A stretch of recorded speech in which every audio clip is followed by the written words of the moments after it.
Have you been thinking about ditching that snow shovel for a bucket full of sunshine here in Arizona? Then stay tuned. I have 5 tips for buying a home long distance, and it starts right now.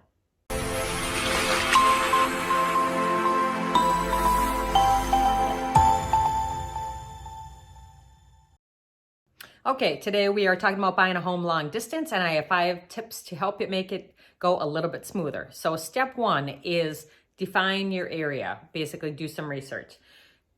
Phoenix and Scottsdale in that whole metro area is a big area, and with a lot of small communities. So first of all, you need to figure out what is most important to you. Is it great schools?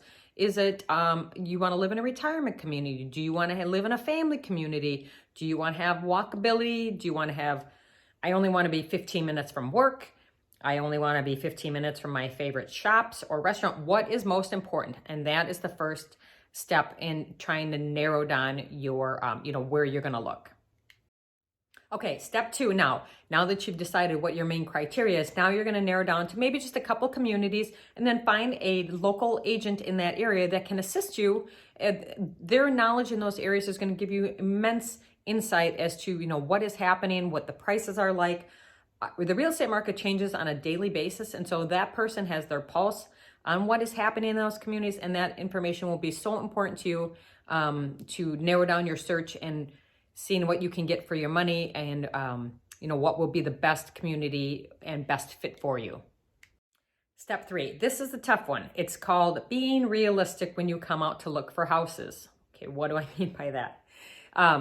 Plan to only see maybe 6 houses a day, 8 at the very most, but I'm telling you, by the time you get 6 houses, you'll be like, oh yeah, I can see why she said that. They start to run together, you start getting crabby, then you forget everything that you've seen.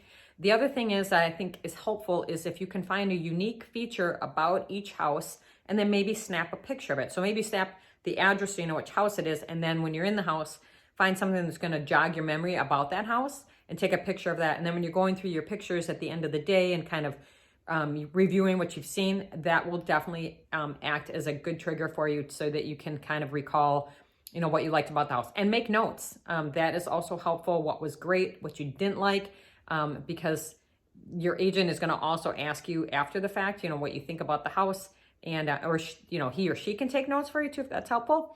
But you're going to need to just make sure you only see a few and then see a few each day. Otherwise, it's going to be so overwhelming and you're going to end up really, really frustrated. Step 4 is to get pre-qualified if you are going to borrow to make this purchase. Whether you're buying locally or if you're buying long distance, this is a really important step before you ever go out and look at houses, because if you don't, this is what's going to happen. You walk in your house, oh my gosh, this is my dream house. I have to own it. And then by the time you get a lender to get your pre-qual letter, the house went under contract, and then you're like completely heartbroken. So don't let that happen to you. Be prepared, especially right now. The housing market is extremely competitive, and you got to be ready to go and ready to write an offer if that house is exactly what you've been looking for. The other part of that is if you can go through some level of underwriting before you ever go out and look, that is very helpful. That will allow you to potentially allow for a shorter close, because your bank has already gone through a lot of steps and looked through a lot of your finances, and that can make you a lot more competitive with people coming to the table with cash. Step 5, plan to return to the area for your final walkthrough and signing your papers. This is really important. You can also come back for the inspection. I always promote that as well, but your agent can attend the inspection and the inspection wrap up for you, and you get a full report. So if you're going to skip one of the visits, I would suggest skipping the inspection and coming back for the walkthrough. The last thing you want to do is if you're shipping papers back and forth and a signature goes missing, or you really should see the property before you are officially going to own it one last time and make sure that any repairs are made, that it's still in the same condition it was when you made the offer. I just think there's no substitute for you seeing it in person before you actually sign on the dotted line and own that property.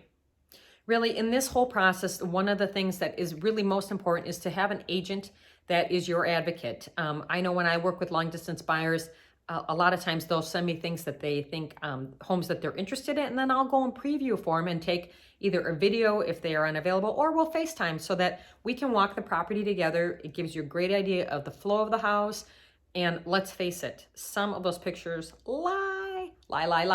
And a lot of things aren't as great in person as they are on those pictures. So having someone do some legwork ahead of you so that you can narrow down the houses that you're looking at and really use your time when you're visiting to the maximum. So you're not wasting time on houses that really aren't going to cut the mustard in the first place. If you have questions about buying long distance or any of the videos on this channel, or questions about the Phoenix, Scottsdale area, please reach out. My contact information is below. I'd love to chat with you and connect with you on any of the social channels listed below.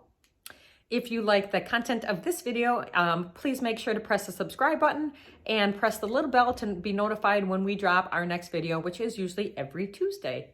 As always, thank you so much for watching, and we will see you on the next video.